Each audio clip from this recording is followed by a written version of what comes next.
ચારે બાજુ નદીના પાણીનો ધસમસતો પ્રવાહ અને વચ્ચે ફસાયેલું દંપતી. દ્રશ્યો સાબરકાંઠાના છે, જ્યાં ઈડરના વડિયા વીર અને ભૂતિયા ગામની વચ્ચે કાર સાથે એક કપલ પૂરમાં ફસાઈ ગયું.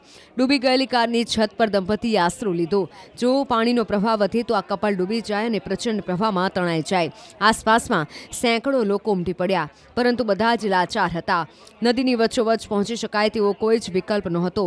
બીજી તરફ પૂર વચ્ચે બેઠેલા દંપતીનો જીવ પણ પડીકે બંધાયો, કારણ કે તેઓને જીવવાની કોઈ આશા નહોતી દેખાતી. એવામાં ફાયર વિભાગને જાણ કરાઈ. ફાયર વિભાગની ટીમ આવી પહોંચી અને દંપતીનું રેસ્ક્યુ કર્યું.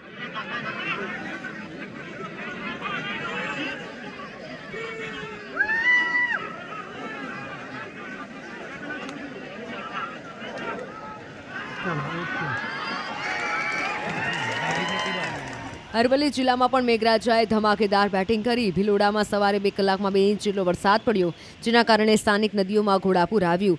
ઇન્દ્રાસી નદીમાં પાણીનો ધસમસતો પ્રવાહ વહેતો થયો. નદી બંને કાંઠે વહેતી થતાં ખેડૂતોના ચહેરા ચમકી ગયા. 2 દિવસના વિરામ બાદ ફરી વરસાદ થતાં ખેતી કામ અટકી પડ્યા. મોડાસા શહેરમાં પણ ધોધમાર વરસાદના કારણે નીચાણવાળા વિસ્તારોમાં પાણી ફરી વળ્યા.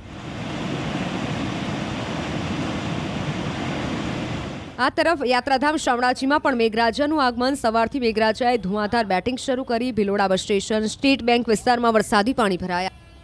ખલવાડ, ભવનાથ, લીલચા, માંકરોડામાં પણ ધોધમાર વરસાદ વરસ્યો.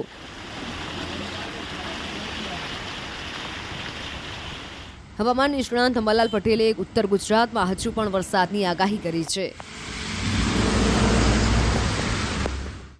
હજુ 10 તારીખ સુધી સિસ્ટમો જે 50 વર્ષથી છે એ સક્રિય જ છે, અને જેના કારણે વડોદરાના ભાગોમાં, મધ્ય ગુજરાતના ભાગોમાં હળવા ભારે વરસાદ ઝાપટા પડવાની શક્યતા રહેશે.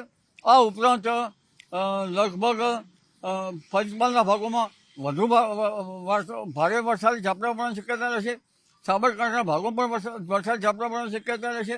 ઉત્તર ગુજરાતના ભાગોમાં વરસાદ ઝાપટા પડવાની શક્યતા રહેશે. મહેસાણાના ભાગોમાં પણ વરસાદ ઝાપટા પડવાની શક્યતા રહેશે. ઉત્તર ગુજરાતના બનાસકાંઠાના ભાગોમાં, દાંતાના ભાગોમાં વરસાદ ઝાપટા પડવાની શક્યતા છે.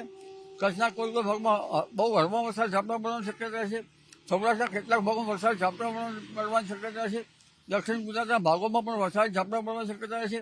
કેટલાક ભાગમાં ભારે વરસાદ ઝાપટા પડવાની શક્યતા છે. અમદાવાદ, ગાંધીનગરના ભાગોમાં પણ હમણાં વરસાદી ઝાપટા પડવાની શક્યતા છે. 12થી રાજ્યનું હવામાન પલટાશે, અને તારીખ 12થી 15, 16 અને 17માં ગુજરાતના ભાગોમાં પુનઃ વરસાદ શરૂ થઈ જશે. કેટલાક ભાગોમાં ભારે વરસાદ ઝાપટા પડવાની શક્યતા રહેશે.